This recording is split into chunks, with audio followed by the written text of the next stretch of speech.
दोस्तों, जो भी हमसे मिल रहा है और तमाम दर्शकों ने हमें कॉल किया है कि आप देवरिया पर फॉलोअप क्यों नहीं दिखा रहे, आप देवरिया कांड जो घटना घटी उसका लाइव रिपोर्टिंग क्यों नहीं करते। हर छोटी बड़ी को आप दिखाते हैं खबरों को, लेकिन इस बार देवरिया की खबर में ऐसा क्या था जो आप नहीं दिखा रहे।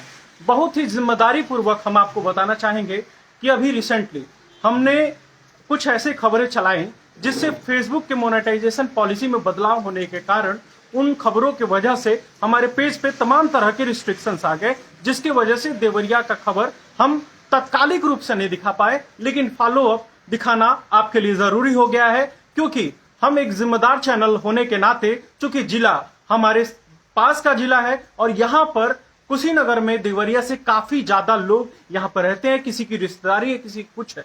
और जब कुछ देवरिया में इस तरीके की दुर्दांत घटना घटी है जिससे आसपास के ही जिलों में नहीं पूरा प्रदेश पूरा देश दहल गया है और कांप उठा है। एक साथ पांच पांच लोगों की हत्या और एक और अन्य को जोड़कर छह छह लोगों की हत्या और एक बच्चा अभी जिंदगी और मौत पर अटका हुआ है कि कब उसकी सांसें थम जाए और कब वह चल सके। तो ऐसे में देवरिया में एक बहुत ही बड़ा घटना घटा, जिसके बाद प्रशासन हरकत में आई। जब प्रशासन को हरकत में आना चाहिए था तब नहीं आई, बाद में जब यह घटना घटी तब प्रशासन हरकत में आई। शायद पहले वो हरकत में आई होती तो यह स्थिति नहीं आती। जमीन का जो विवाद चल रहा था वो आज का विवाद नहीं था, बहुत पुराना विवाद था। उसमें तमाम शिकायतें भी हुई थी और तमाम तरह के प्रशासनिक रूप से भी कार्रवाइयां देखी गई थी, लेकिन चूंकि जो पहला व्यक्ति था, जो प्रेम यादव जो था, वह माना जा रहा था कि वो दबंग था और जिसकी वजह से वो आसपास के जो लोग हैं वो डरे सहमे में रहते थे और ये जो दुबे परिवार था वो भी अपने आप में उससे कमजोर नहीं था। तो ऐसे में दोनों परिवार की अनदेखी की गई है। ऐसे में संदीप जी को भी हम साथ में लेंगे थोड़ी देर बाद, लेकिन ऐसे में आज क्या कुछ हुआ वो हम आपको बताएं। दोस्तों, गूगल पर आप देवरिया केवल टाइप करेंगे, केवल दे लिखेंगे तो नीचे आ जाएगा देवरिया कांड। उस घटना को देवरिया कांड के तरह से परिभाषित किया जा रहा है। छोटी मोटी घटना नहीं है, इतिहास के सरीखे में इस तरीके की बहुत ही कम घटनाएं घटती हैं जिस तरीके से देवरिया में घटना घटी है। और आज जो प्रशासन है वहां पर पहुंचकर पैमाइश वगैरह कर दिया है, बुलडोजर की गतिविधियां भी तेज हुई हैं और वहां पर योगी आदित्यनाथ ने, जो कि सूबे के मुख्यमंत्री हैं, उन्होंने ऐलान किया है कि जो भी दोषी हैं उनको बिल्कुल बख्शा नहीं जाएगा। और ऐसे में जो योगी आदित्यनाथ के सरकार के आला जो अधिकारी हैं वो वहां पर आकर एक एक लोग की जमीन की पैमाइश कर रहे हैं जिनके ऊपर संदेह रहा है। और जो नामजद हैं, तमाम लोग नामजद हैं, 20 से भी ज्यादा लोग को नामजद किया गया है। और ऐसे में हर एक पर्सपेक्टिव से देखा जा रहा है कि किनका जमीन जो है वह अतिक्रमण के दायरे में आता है, उन सभी के ऊपर कार्रवाई करते हुए बुलडोजर चलेगा। आगे का अपडेट संदीप जी दे रहे हैं। दरअसल जानते पूरा मामला क्या है? पूरा मामला है जमीन से जुड़ा हुआ। और जमीन किसकी थी? सत्य प्रकाश के एक भाई थे जो थोड़ा सा मंद बुद्धि थे, जिनके शादी विवाह नहीं हुआ था।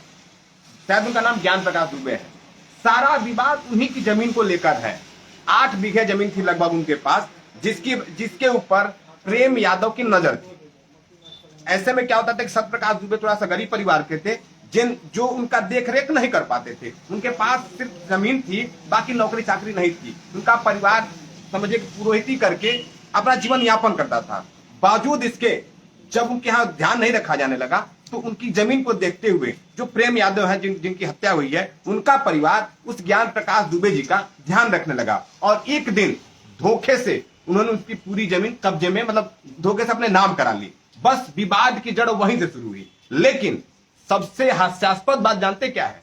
कि दुबे परिवार, जिसने लगातार मुख्यमंत्री पोर्टल से लेके अधिकारियों के चक्कर काटे, लेकिन उनके मामले पे किसी ने नहीं सुनी, सिर्फ उस दबंग प्रेम यादव की वजह से, जिसका खमियाजा आज 2 परिवारों को अपना जान देकर देना पड़ा। अब जरा सोचिए कि हमारा सिस्टम, ये सत्य प्रकाश दुबे की घटना कोई पहली घटना नहीं है, ऐसी तमाम घटनाएं कुशीनगर में भी हैं। लेकिन लापरवाह अधिकारी उनके किसी मामले पर संज्ञान नहीं लेते हैं, जिसकी वजह से ये सारी घटनाएं होती हैं। अब आपको हम थोड़ा सा कर दो। डेटा के अनुसार भी बता दें कि डेटा के अनुसार यहाँ पर सत्यप्रकाश दुबे की बेटी शोभिता की तहरीर पर 28 नामजद और 50 लोगों पर अज्ञात मुकदमा दर्ज हुआ है। क्या हुआ?